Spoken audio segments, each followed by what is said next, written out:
Driven to Win presents The Adventure of the Abbey Grange. Subscribe now. A thrilling new case from Sherlock Holmes awaits you here every single day. Let's dive into the foggy streets of London, where danger hides behind elegance. Let's begin. It was during the winter of awakened by a tugging at my shoulder. It was Holmes, the candle in his hand on a bitterly cold and frosty morn 97 that I was shown upon his eager, stooping face, and told me to glance that something was amiss. "Come, Watson, come," he cried. "The game is afoot, not a word. Into your clothes and come." 10 minutes later we were both in a cab and rattling through the silent streets on our way to Charing Cross Station. The first faint winter's dawn was beginning to appear, and we could dimly see the occasional figure of an early workman as it passed us, blurred and indistinct in the opalescent London reek. Holmes nestled in silence into his heavy coat, and I was glad to do the same, for the air was most bitter and neither of us had broken our fast.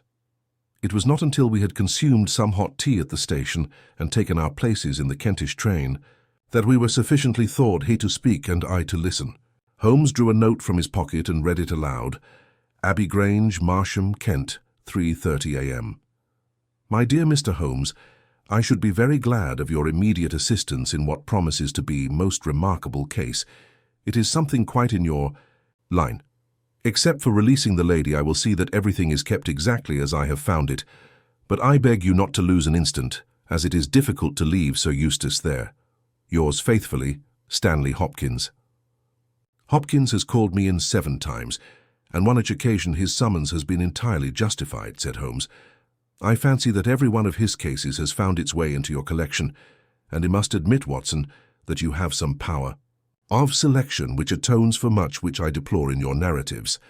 Your fatal habit of looking at everything from the point of view of a story, instead of as a scientific exercise, has ruined what might have been an instructive and even classical series of demonstrations.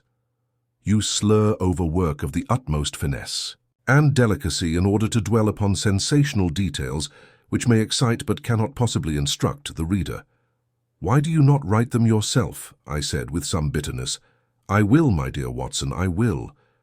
At present I am, as you know, fairly busy, but I propose to devote me declining years to the composition of a textbook which shall focus the whole art of detection into one volume. Our present research appears to be a case of murder. You think this Sir Eustace is dead, then? I should say so. Hopkins' writing shows considerable agitation, and he is not an emotional man. Yes, I gather there has been violence, and that the body is left for our inspection. A mere suicide would not have caused him to send for me. As to the release of the lady, it would appear that she has been locked in her room during the tragedy. We are moving in high life, Watson. Crackling paper, EB monogram, coat of arms, picturesque address. I think that friend Hopkins will live up to his reputation, and that we shall have an interesting morning. The crime was committed before 12 last night. How can you possibly tell? By an inspection of the trains and by reckoning the time. The local police had to be called in, they had to communicate with Scotland Yard, Hopkins had to go out, and he in turn had to send for me. All that makes a fair night's work. Well, here we are at Chislehurst Station, and we shall soon set our doubts at rest. A drive of a couple of miles through narrow country lanes brought us to a park gate, which was opened for us by an old lodge-keeper, whose haggard face bore the reflection of some great disaster. The avenue ran through a noble park, between lines of ancient elms, and ended in a low, widespread house pillared in front after the fashion of Palladio.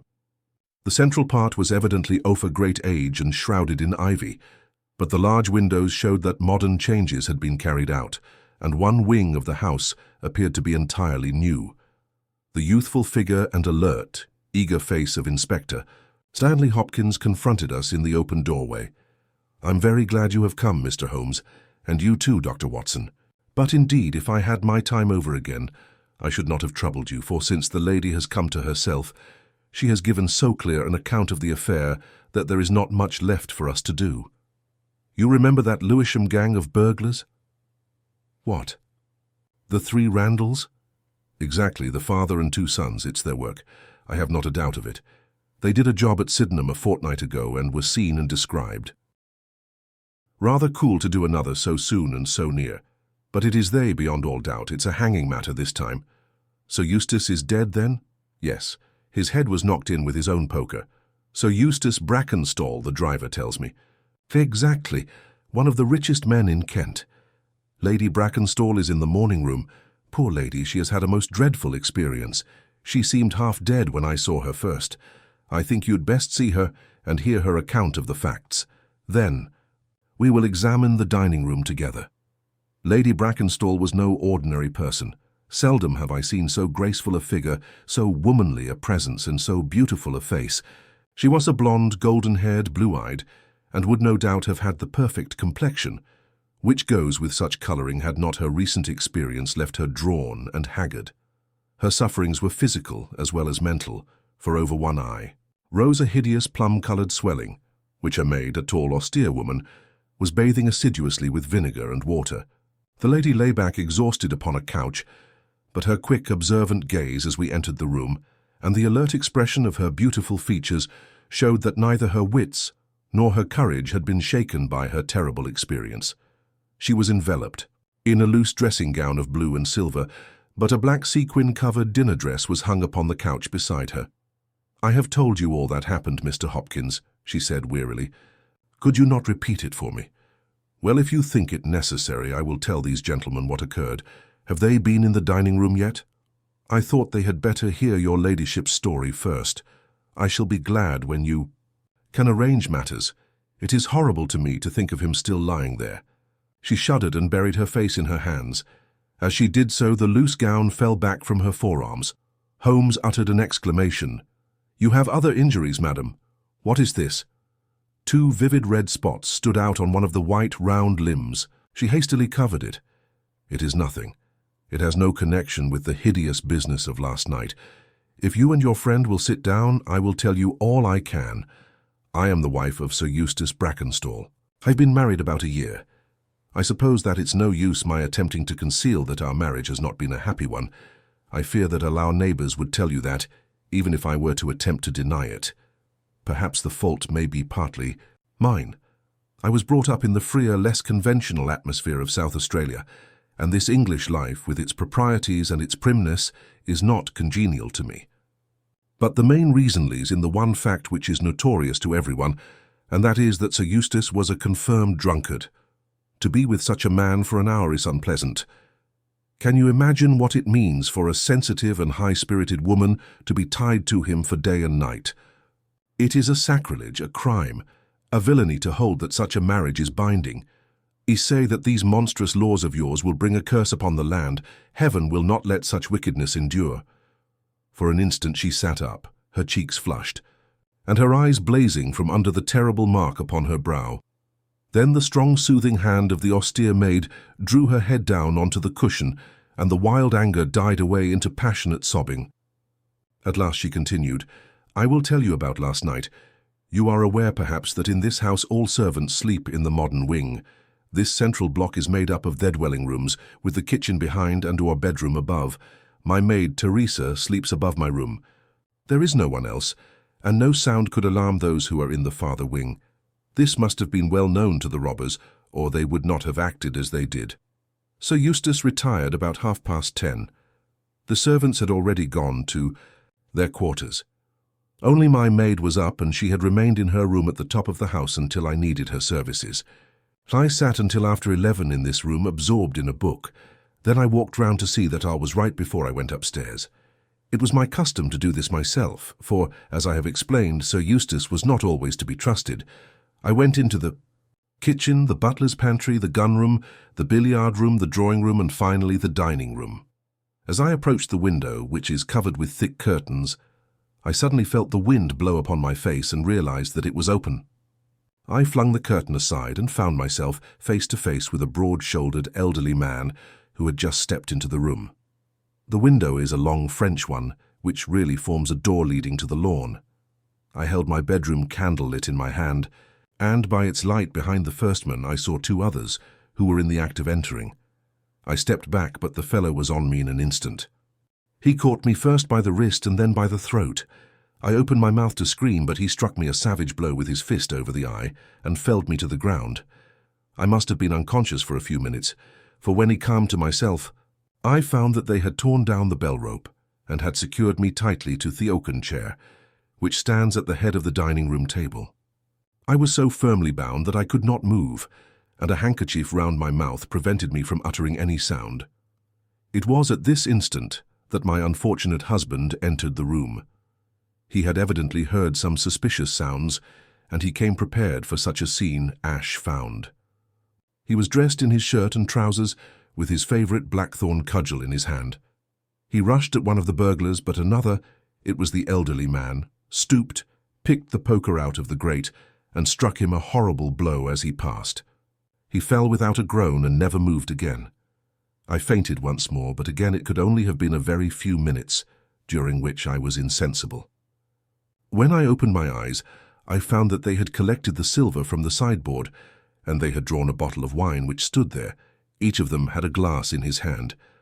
I have already told you, have I not, that one was elderly, with a beard, and the others young, hairless lads. They might have been a father with his 2 sons. They talked together in whispers. Then they came over and made sure that I was still securely bound. Finally they withdrew, closing the window after them. It was quite a quarter of an hour before I got my mouth free. When I did so, my screams brought the maid to my assistance. The other servants were soon alarmed, and we sent for the local police, who instantly communicated with London. That is really all that I can tell you, gentlemen, and I trust that it will not be necessary for me to go over so painful a story again. Any questions, Mr. Holmes? Asked Hopkins. I will not impose any further tax upon Lady Brackenstall's patience and time, said Holmes. Before I go into the dining room, I should like to hear your experience. He looked at the maid. I saw the men before ever they came into the house, said she. As I sat by my bedroom window, I saw 3 men in the moonlight down by the lodge gate yonder, but I thought nothing of it at the time. It was more than an hour after that I heard my mistress scream, and down I ran to find her, poor lamb, just as she says, and him on the floor with his blood and brains over the room. It was enough to drive a woman out of her wits, tied there, and her very dress spotted, with him. But she never wanted courage, did Miss Mary Fraser of Adelaide, and Lady Brackenstall of Abbey Grange hasn't learned new ways. You've questioned her long enough, you gentlemen, and now she is coming to her own room, just with her old Teresa, to get the rest that she badly needs. With a motherly tenderness, the gaunt woman put her arm round her mistress and led her from the room. She has been with her all her life, said Hopkins. Nursed her as a baby and came with her to England when they first left Australia 18 months ago. Teresa Wright is her name, and the kind of maid you don't pick up nowadays. This way, Mr. Holmes, if you please. The keen interest had passed out of Holmes's expressive face, and I knew that with the mystery all the charm of the case had departed. There still remained an arrest to be effected, but what were these commonplace rogues that he should soil his hands with them? An abstruse and learned specialist who finds that he has been called in for a case of measles would experience something of the annoyance which I read in my friend's eyes. Yet the scene in the dining room of the Abbey Grange was sufficiently strange to arrest his attention and to recall his waning interest. It was a very large and high chamber, with carved oak ceiling, oaken panelling, and a fine array of deer's heads and ancient weapons around the walls. At the farther end from the door was a high French window of which we had heard. 3 smaller windows on the right-hand side filled the apartment with cold winter sunshine. On the left was a large, deep fireplace with a massive, overhanging oak mantelpiece. Beside the fireplace was a heavy oaken chair with arms and crossbars at the bottom. In and out through the open woodwork was woven a crimson cord, which was secured at each side to the crosspiece below. In releasing the lady, the cord had been slipped off her, but the knots with which it had been secured still remained. These details only struck our attention afterwards, for our thoughts were entirely absorbed by the terrible object which lay upon the tiger-skin hearthrug in front of the fire. It was the body of a tall, well-made man, about 40 years of age. He lay upon his back, his face upturned, with his white teeth grinning through his short black beard. His 2 clenched hands were raised above his head, and a heavy blackthorn stick lay across them. His dark, handsome, aquiline features were convulsed into a spasm of vindictive hatred, which had set his dead face in a terribly fiendish expression. He had evidently been in his bed when the alarm had broken out, for he wore a foppish embroidered nightshirt, and his bare feet projected from his trousers. His head was horribly injured, and the whole room bore witness to the savage ferocity of the blow which had struck him down. Beside him lay the heavy poker, bent into a curve by the concussion. Holmes examined both it and the indescribable wreck which it had wrought. "He must be a powerful man, this elder Randall," he remarked. "Yes," said Hopkins. "I have some record of the fellow, and he is a rough customer. You should have no difficulty in getting him, not the slightest. We have been on the lookout for him, and there was some idea that he had got away to America. Now that we know the Gangar here, I don't see how they can escape. We have the news at every seaport already, and a reward will be offered before evening. What beats me is how they could have done so mad a thing, knowing that the lady could describe them, and that we could not fail to recognize the description." "Exactly. One would have expected that they would have silenced Lady Brackenstall as, well, they may not have realized," I suggested, "that she had recovered from her faint. That is likely enough. If she seemed to be senseless, they would not take her life. What about this poor fellow, Hopkins? I seem to have heard some queer stories about him.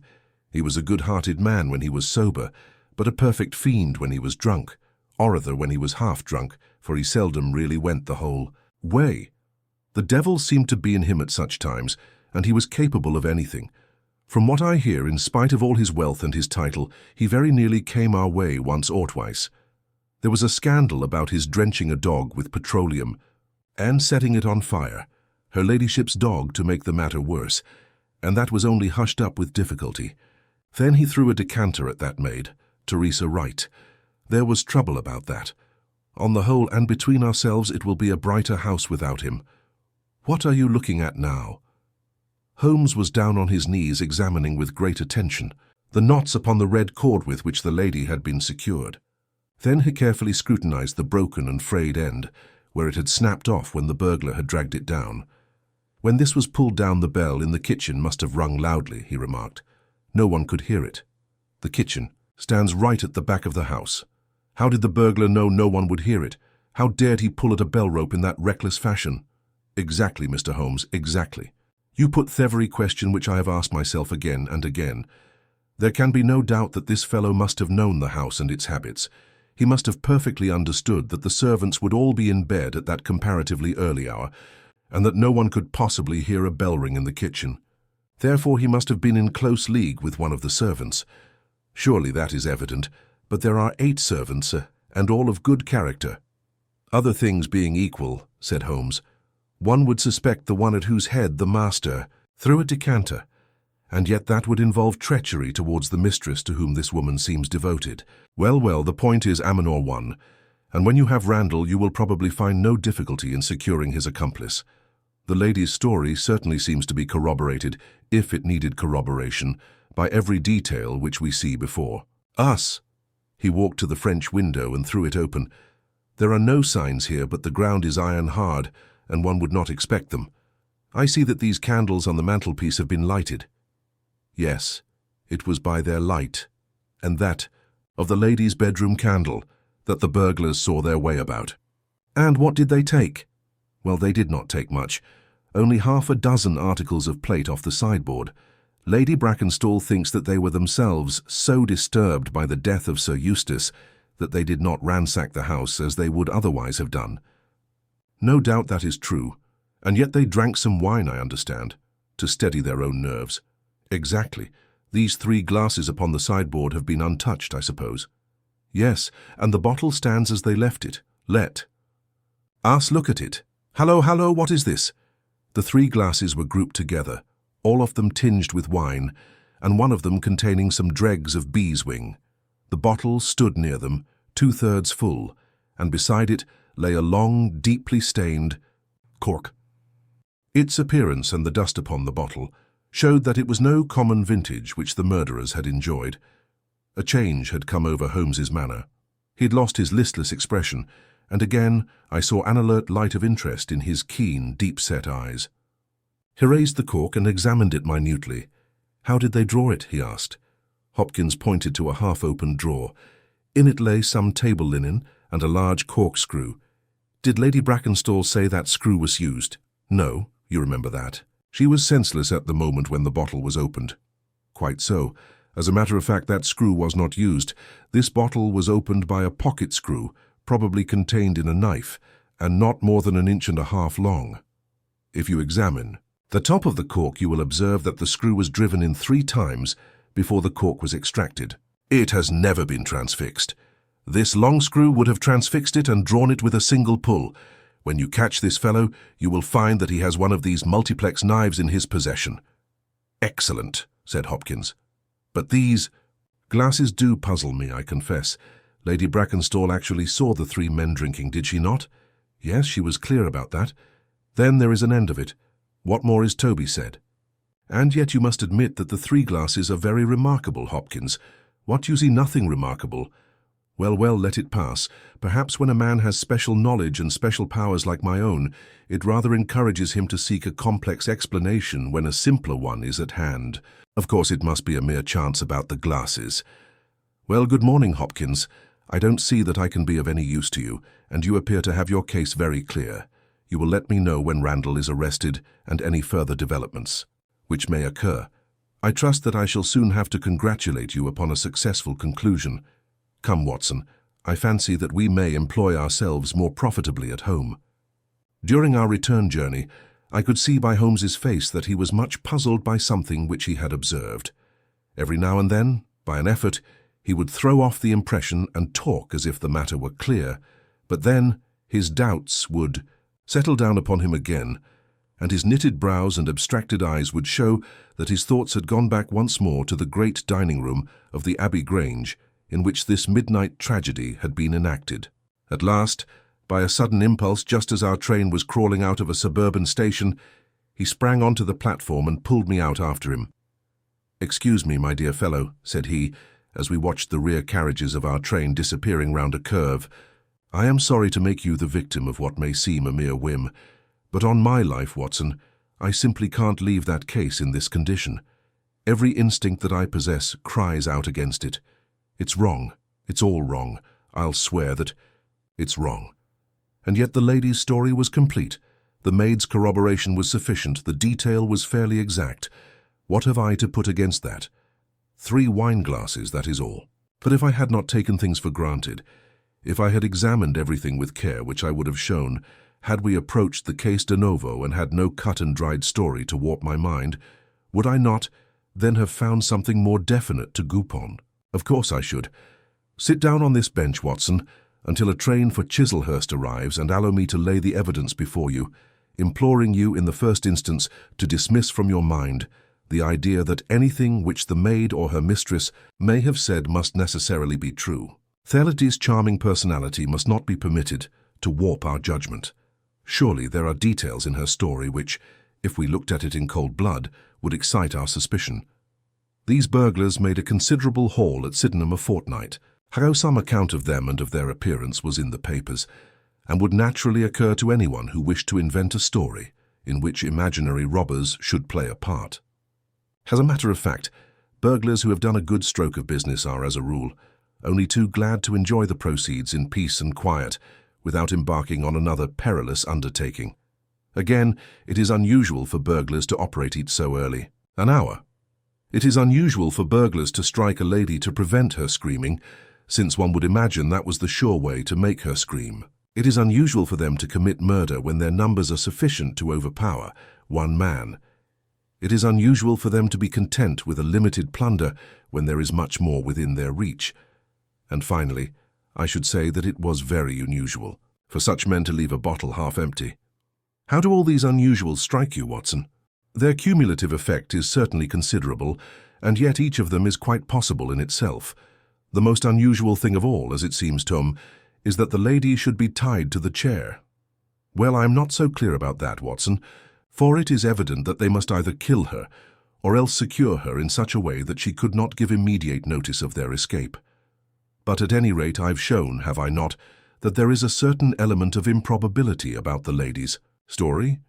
And now on the top of this comes the incident of the wine glasses. What about the wine glasses? Can you see them in your mind's eye? I see them clearly. We are told that 3 men drank from them. Does that strike you as likely? Why not? There was wine in each glass. Exactly, but there was beeswing only in one glass. You must have noticed that fact. What does that suggest to your mind? The last glass filled would be most likely to contain beeswing. Not at all. The bottle was full of it, and it is inconceivable that the first two glasses were clear and the third heavily charged with it. There are two possible explanations, and only two. One is that after the second glass was filled, the bottle was violently agitated, and so the third glass received the beeswing. That does not appear probable. No, I am sure that I am right. What then do you suppose? That only two glasses were used, and that the dregs of both were poured into a third glass so as to give the false impression that three people had been here. In that way, all the beeswing would be in the last glass, would it not? Yes, I am convinced that this is so. But if I have hit upon the true explanation of this one small phenomenon, then in an instant the case rises from the commonplace to the exceedingly remarkable, for it can only mean that Lady Brackenstall and her maid have deliberately lied to us, that not one word of their story is to be believed, that they have some very strong reason for covering the real criminal, and that we must construct our case for ourselves without any help from them. That is the mission which nollies before us. And here, Watson, is the Chislehurst train. The household of the Abbey Grange were much surprised at our return, but Sherlock Holmes, finding that Stanley Hopkins had gone off to report to headquarters, took possession of the dining room, locked the door upon the inside, and devoted himself for 2 hours to one of those minute and laborious investigations which formed the solid basis on which his brilliant edifices of deduction were reared. Seated in a corner like an interested student who observes the demonstration of his professor, I followed every step of that remarkable research. The window, the curtains, the carpet, the chair, the rope, each in turn was minutely examined and duly pondered. The body of the unfortunate baronet had been removed, but all else remained as we had seen it in the morning. Then, to my astonishment, Holmes climbed up onto the massive mantelpiece. Far above his head hung the few inches of red cord which were still attached to the wire. For a long time he gazed upward at it, and then, in an attempt to get nearer to it, he rested his knee upon a wooden bracket on the wall. This brought his hand within a few inches of the broken end of the rope, but it was not this so much as the bracket itself which seemed to engage his attention. Finally he sprang down with an ejaculation of satisfaction. "It's all right, Watson," said he. "We have got your case, one of the most remarkable in our collection. But dear me, how slow-witted I have been, and how nearly I have committed the blunder of my lifetime. Now I think that with a few missing links my chain is almost complete. You have got your men. Man, Watson, man. Only one, but a very formidable person, strong as a lion. Witness the blow that bent that poker, 6'3" in height, active as a squirrel, dexterous with his fingers, finally remarkably quick-witted, for this whole ingenious story is of his concoction.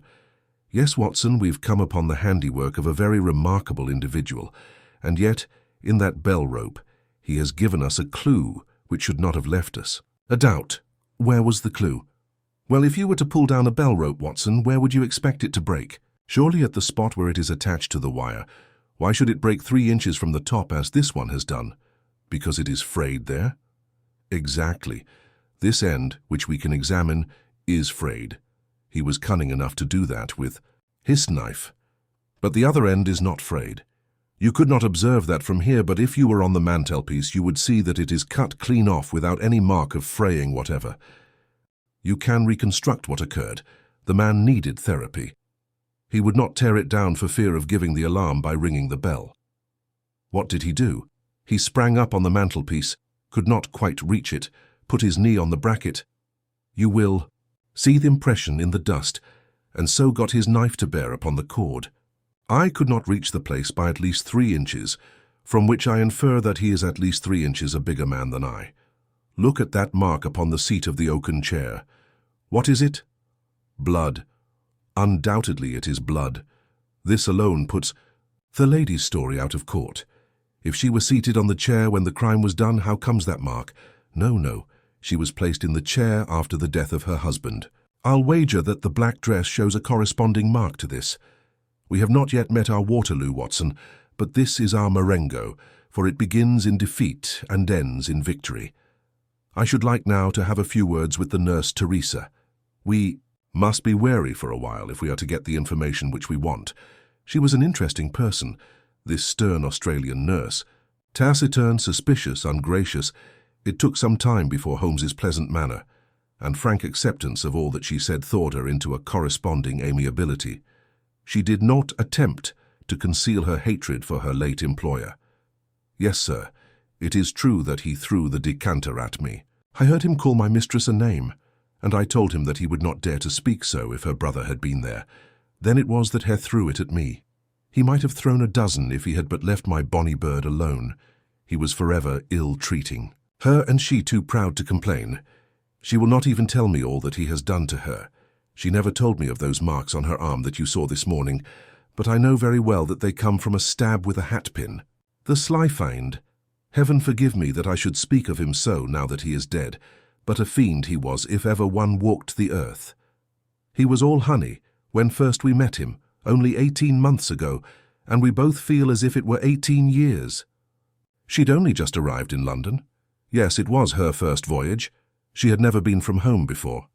He won her with his title and his money, and his false London ways. If she made a mistake, she's paid for it.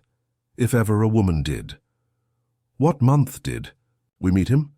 Well, I tell you, it was just after we arrived. We arrived in June, and it was July. They were married in January of last year. Yes, she's down in the morning room again, and I have no doubt she will see you, but you must not ask too much of her, for she has gone through all that flesh and blood will stand. Lady Brackenstall was reclining on the same couch, but looked brighter than before. The maid had entered with us and began once more to foment the bruise upon her mistress's brow. "I hope," said the lady, "that you have not come to cross-examine me again?" "No," Holmes answered in his gentlest voice.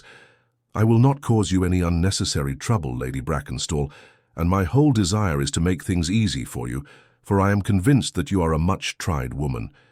If you will treat me as our friend and trust me, you may find that I will justify your trust. What do you want me to do? To tell me the truth? Mr. Holmes?" "No, no, Lady Brackenstall. It is no use. You may have heard of any little reputation which I possess. I will stake it all on the fact that your story is an absolute fabrication."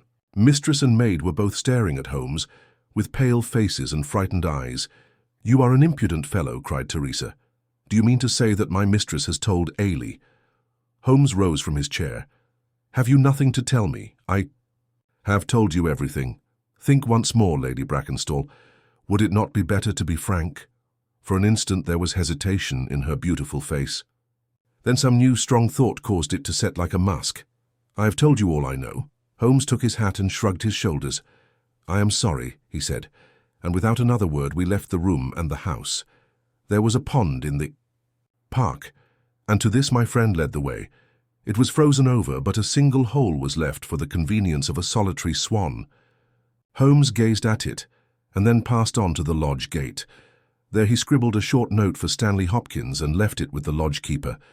It may be a hit or it may be a miss, but we are bound to do something for friend Hopkins, just to justify this second visit," said he. "I will not quite take him into my confidence yet.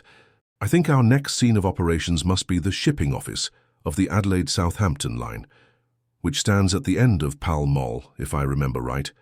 There is a second line of steamers which connect South Australia with England. But we will draw the larger cover first."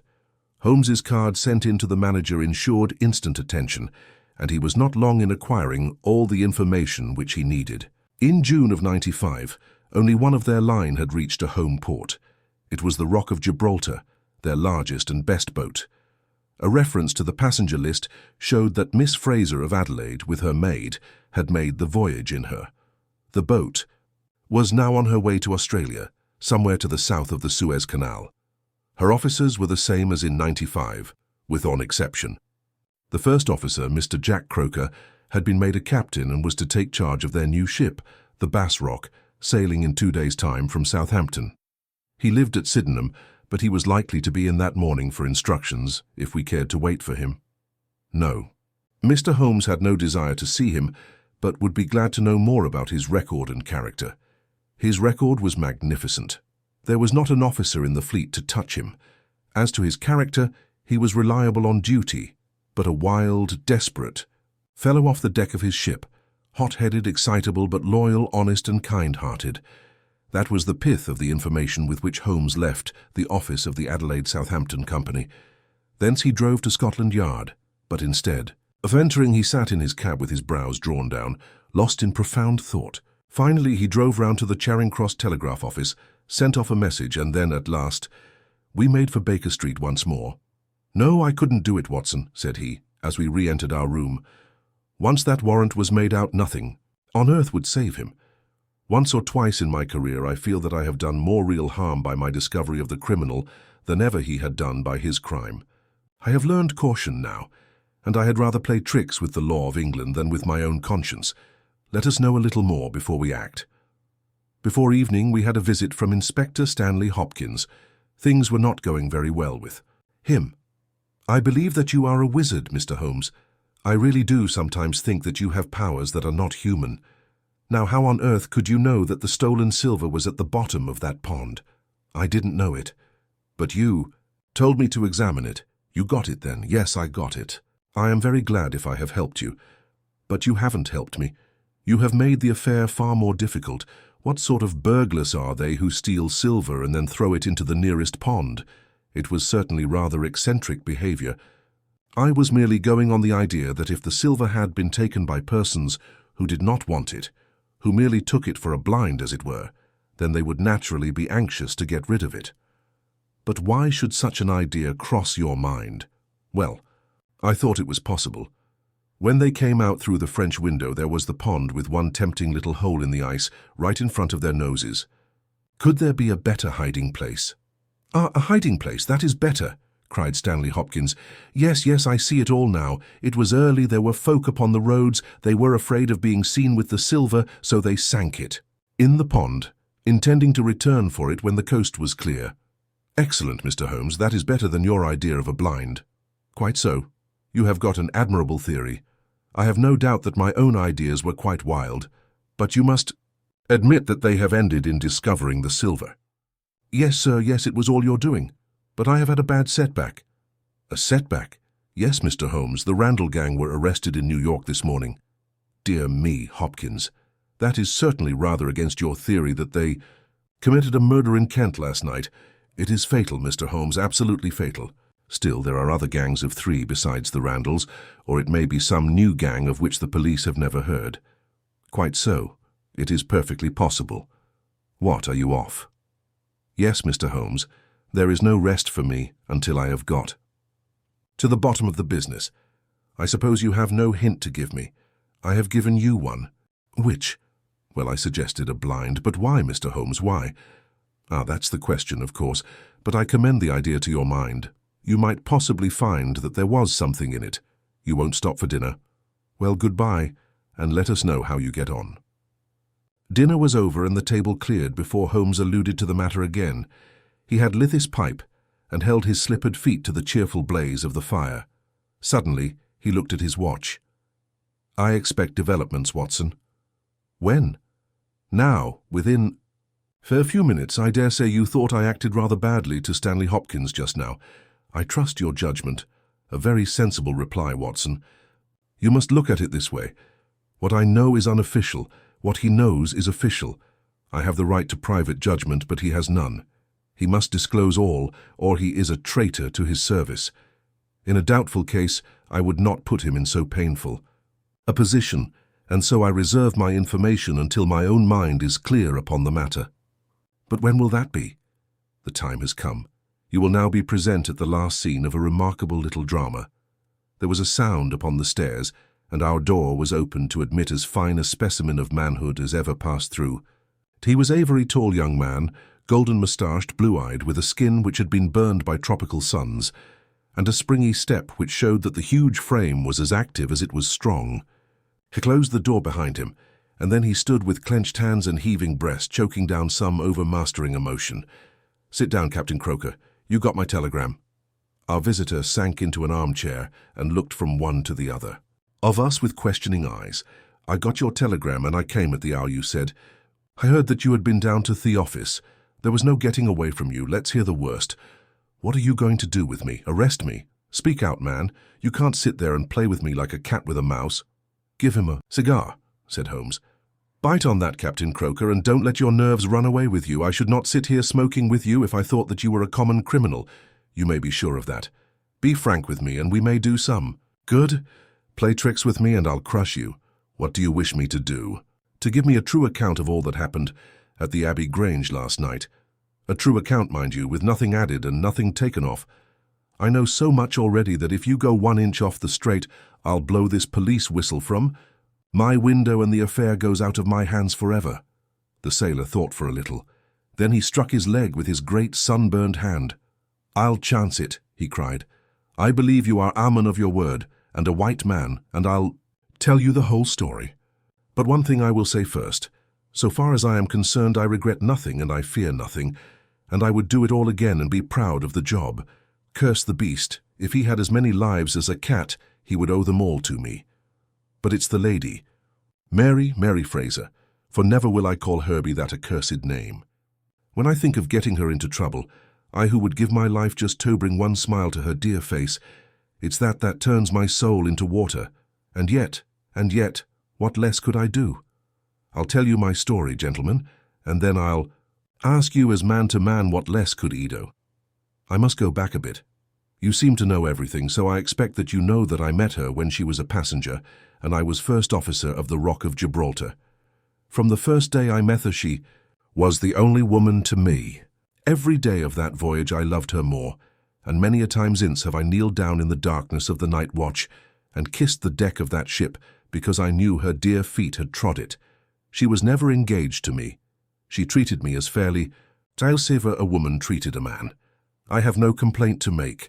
It was all love on my side and all good comradeship and friendship on hers. When we parted, she was a free woman, but I could never again be a free man. Next time I came back from sea, I heard of her marriage. Well, why shouldn't she marry whom she liked? Title and money. Who could carry them better than she? She was born. For all that is beautiful and dainty. I didn't grieve over her marriage. I was not such a selfish hound as that. I just rejoiced that good luck had come her way, and that she had not thrown herself away on a penniless sailor. That's how I loved Mary Fraser. Well, I never thought to see her again, but last voyage I was promoted, and the new boat was not yet launched, so I had to wait for a couple of months with my people at Sydenham. One day, out in a country lane, I met Teresa Wright, Herald maid. She told me about her, about him, about everything. I tell you, gentlemen, it nearly drove me mad, this drunken hound, that he should dare to raise his hand to her whose boots he was not worthy to lick. I met Teresa again. Then he met Mary herself, and met her again. Then she would meet me no more. But the other day I had a notice that I was to start on my voyage within a week, and I determined that I would see her once before I left. Teresa was always my friend, for she loved Mary and hated this villain almost as much as I did. From her I learned the ways of the house. Mary used to sit up reading in her own little room downstairs. I crept round there last night and scratched at the window. At first she would not open to me, but in her heart I know that now she loves me, and she could not leave me in the frosty night. She whispered to me to come round to the big front window, and I found it open before me so as to let me into the dining room. Again I heard from her own lips things that made my blood boil, and again I cursed this brute who mishandled the woman that I loved. Well, gentlemen, I was standing with her just inside the window in all innocence, as heaven is my judge, when he rushed like a madman into the room, called her the vilest name that a man could use to a woman, and welted her across the face with the stick he had in his hand. I had sprung for the poker, and it was a fair fight between us. See here on my arm where his first blow fell. Then it was my turn, and I went through him as if he had been a rotten pumpkin. Do you think I was sorry? Not I. It was his life or mine. But far more than that, it was his life or hers, for how could I leave her in the power of this madman? That was how I killed him. Was I wrong? Well then, what would either of you gentlemen have done if you had been in my position? She had screamed. When he struck her, and that brought old Teresa down from the room above. There was a bottle of wine on the sideboard, and I opened it and poured a little between Mary's lips, for she was half dead with the shock. Then I took a drop myself. Teresa was as cool as ice, and it was her plot as much as mine. We must make. It appeared that burglars had done the thing. Teresa kept on repeating our story to her mistress, while I swarmed up and cut the rope of the bell. Then I lashed her in her chair and frayed out the end of the rope to make it look natural. Else they would wonder how in the world a burglar could have got up there to cut it. Then I gathered up a few plates and pots of silver to carry out the idea of a robbery, and there I left them with orders to give the alarm when I had a quarter of an hour's start. I dropped the silver into the pond and made off for Sydenham, feeling that for once in my life I had done a real good night's work. And that's the truth and the whole truth, Mr. Holmes, if it cost me my neck. Holmes smoked for some time in silence. Then he crossed the room and shook our visitor by the hand. "That's what I think," said he. "I know that every word is true, for you have hardly said a word which I did not know. No one but an acrobat or a sailor could have got up to that bell rope from the bracket, and no one but a sailor could have made the knots with which the cord was fastened to the chair. Only once had this lady been brought into contact with sailors, and that was on her voyage, and it was someone of her own class of life, since she was trying hard to shield him, and so showing that she loved him. You see how easy it was for me to lay my hands upon you when once I had started upon the right trail. I thought the police never could have seen through our dodge, and the police haven't. Nor will they, to the best of my belief. Now look here, Captain Croker, this is a very serious matter, though I am willing to admit that you acted under the most extreme provocation to which any man could be subjected. I am not sure that in defense of your own life, your action will not be pronounced legitimate. However, that is for a British jury to decide. Meanwhile, I have so much sympathy for you that if you choose to disappear in the next 24 hours, I will promise you that no one will hinder you. And then it will all come out? Certainly it will come out, the sailor flushed with anger. What sort of proposal is that to make a man? I know enough of law to understand that Mary would be had as accomplice. Do you think I would leave her alone to face the music while I slunk away? No, sir. Let them do their worst upon me. But for heaven's sake, Mr. Holmes, find some way of keeping my poor Mary out of the courts. Holmes for a second time held out his hand to the sailor. I was only testing you, and you ring true every time. Well, it is a great responsibility that I take upon myself. But I have given Hopkins an excellent hint, and if he can't avail himself of it, I can do no more. See here, Captain Croker, we'll do this in due form of law. You are the prisoner. Watson, you are a British jury, and I never met a man who was more eminently fitted to represent one. I am the judge. Now, gentlemen of the jury, you have heard the evidence. Do you find the prisoner guilty or not guilty? Not guilty, my lord, said I. Vox populi, vox Dei. You are acquitted, Captain Croker. So long as the law does not find some other victim, you are safe from me. Come back to this lady in a year, and may her future and yours justify us in the judgment which we have pronounced this night. And that was the adventure of the Abbey Grange. Another mystery unravelled, and tomorrow a new one begins. Let us know in the comments what you thought of this case. Driven to Win, signing off.